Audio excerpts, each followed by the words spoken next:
Sometimes you read a sequel to a series that you really love, or a second book in a series by an author that really surprised you, and they may not always deliver, and that can be so disappointing. So today we're going to talk a little bit about my thoughts on Caught Up by Navessa Allen, and also expectations when something is really, really popular or you really loved it, and how that second one or next one can live up to those expectations. I'm going to start reading Caught Up by Navessa Allen. I've got my essentials, chocolate, water, headphones, my hidden objects game, and the audiobook loaded. So let's get started. Hey friends, it's Francesca. Welcome back to Under the Covers. Today I'm going to give you my quick non-spoilery review of Caught Up by Navessa Allen. I read Lights Out by Navessa Allen last year. It was my first book by her, and I absolutely loved the book. It took me by surprise. I listened to the audiobook, which was really, really good, and I think I was in it from the moment that they started reading the trigger warnings, which were really fun. And then from there, I just stayed really into it the whole time, which I was not expecting. I knew that it was super popular. I did read it a little bit after the hype had already been going on for a while, so I knew that there was a lot of people that really loved the book, but I felt like a lot of times when that happens, I don't necessarily like the book. So when I went into it and I absolutely loved it, I was just pleasantly surprised and thrilled to have found something that could be even comparable a little bit to Butcher and Blackbird, although not quite the same, but also a good entry point to dark romance in general. I think there were so many elements in that story that worked really well. We had Josh as a character himself, which was amazing. And then besides the romance, I think the relationship between Josh and the cat as well, it just really brought a lot of lightness to the story. So besides the humor, there was also a lot of tenderness. And I think all of it worked really well. But at the same time, it still felt like reading a dark romance. A little bit light and a little bit beginner entry level, but still a dark romance. But obviously when there's a lot of hype around a first book in a series like this one, the second book is going to suffer a little bit from the high expectations that everyone has, because obviously it can never be a replica of your experience of reading the first one anyway. Now, I am on Navessa's Patreon, so I've been watching a little bit as she's been writing other stuff. She's been teasing stuff, character art and whatever in there, which I really love. And if you guys are not on there and you want to support Navessa, definitely go and subscribe to that. I had also pre-ordered my signed copy of Caught Up when that became available. I think that she had posted that in the Patreon as well, and I was able to get my copy through the Books A Million pre-order, which did come signed, which I'm so excited about. And then as soon as the book released and before I got that in the mail, I downloaded the audiobook because, I mean, you can't go wrong with listening to Teddy Hamilton, am I right?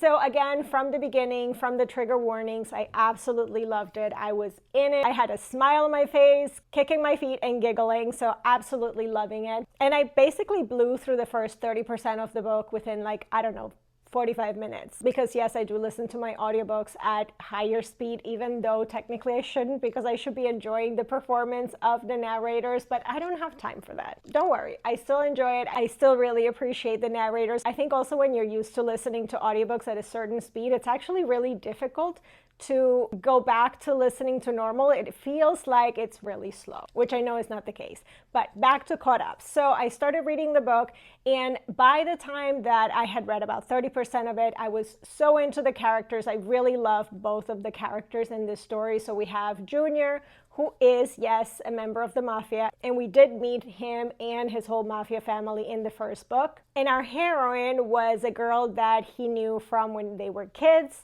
They had a bit of a fling in high school, and in order to protect her, he had basically ghosted her. He did some things, and in a bit of a way, it ruined her reputation, and she had to struggle a lot with him basically ghosting her because it was in a very public way and in their society. So both of them are Italian, and they both had pretty much the same circle of friends and family and everything. So when that happened, it was very public, and she definitely had to deal with the fallout of that, which fell all of it on her. Now this is many years later, and he is ready to be with her again. Now in that time, she's actually become a sex worker. She has a equivalent of an OnlyFans account, and he was her first subscriber, except of course she doesn't know that. So they've had this online relationship for a while. In a way, he is, yes, kind of stalking her, and now he comes back into her life for real, and he's ready for something serious and something more. And obviously she's basically been the girl for him all along. Now here's my quick thoughts on the book. I really enjoyed the book. I ended up rating it 3.5 stars, but I feel like if I didn't have the expectations of Lights Out, I probably would have enjoyed it more in a sense, and I probably would have rated it higher. This is where expectations comes in, is I was expecting a dark romance. I was expecting some danger. And I think that we never really get to see that in this story, because I never felt that the hero presented any danger to the heroine. There was no uncertainty. Whereas with Josh, even though we know that he's not going to do anything bad to our heroine, but the possibility for that was there because they didn't know each other. They didn't have all this history. So that element was missing for me. And that again goes to expectations, because I was expecting a slight little bit of danger. So yes, definitely, I think that was missing for me. I was looking for it. I didn't get it. And that definitely had something to do with my rating. Now, the second thing is that I would say this reads more like a mafia romance. And I would even go as far to say as a light mafia romance, because it doesn't really get into the heaviness of what Mafia does. A little bit, but not really a lot. So that's another thing where I'm trying to figure out, where does this series fits in? So I think it doesn't really have a specific set of things where it does fit in. I know that in the first book we did deal a little bit with the mafia side of it in the second half of the story, so maybe that's where the connection is going to be. It's just that very small, light thread of mafia throughout the series. So I guess maybe that is on me for having the expectation that it wasn't a mafia romance. There isn't anything wrong with that. I do enjoy that as well. So I was just not in the right headspace and expectations for it. And then the third point that I want to make with things that I felt were a little bit off is the kink part of it. So I really love the fact that there is a lot of sex positivity in this story. Obviously, like I said, our heroine is a sex worker, her friends are as well, but they also own a kink club together. So our hero is exposed to this kink club for the first time. This is just a good old mafia Italian boy, and he's obviously had sex and experiences, but nothing to do with kink.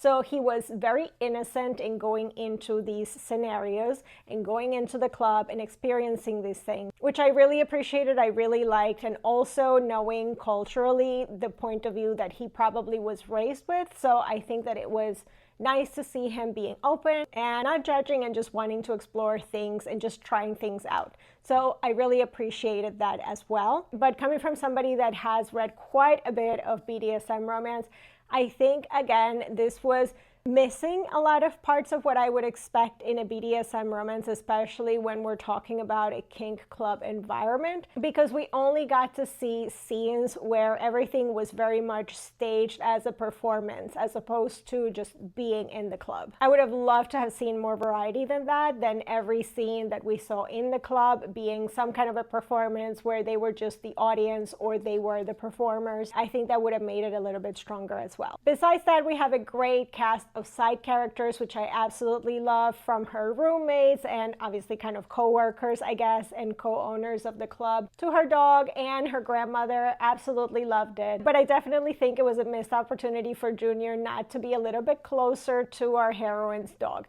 Just saying, I think that could have been cute, just as we had Josh with the cat. But that's just personal preference. So anyway, in the end, I still really like the book. I think that had I not had some of these expectations, it probably would have been a 4-star read for me. But overall, I would still recommend it. I still really enjoyed it. It was just really easy to just dive in and read through it. It was just a very sweet kind of second chance romance with a little bit of spice sprinkled in. Not a lot of danger, not a lot of drama. As crazy as that sounds, because I know that there is drama in the book with the mafia and what's going on with her father. And all of these other things, but at the same time, it felt kind of low stakes. So if you're into something that is low stakes and easy to read and just read super fast, you're just gonna want to read it in one sitting, then I think this is a great book for that. Do I think that this is dark romance? No, I don't think that. This one for sure does not feel like dark romance to me. It just feels like a light mafia romance. So if you're going in with the right mindset, I think you're really going to enjoy it. And those are basically all my thoughts on Caught Up by Navessa Allen. I would love to know what you guys thought of the book,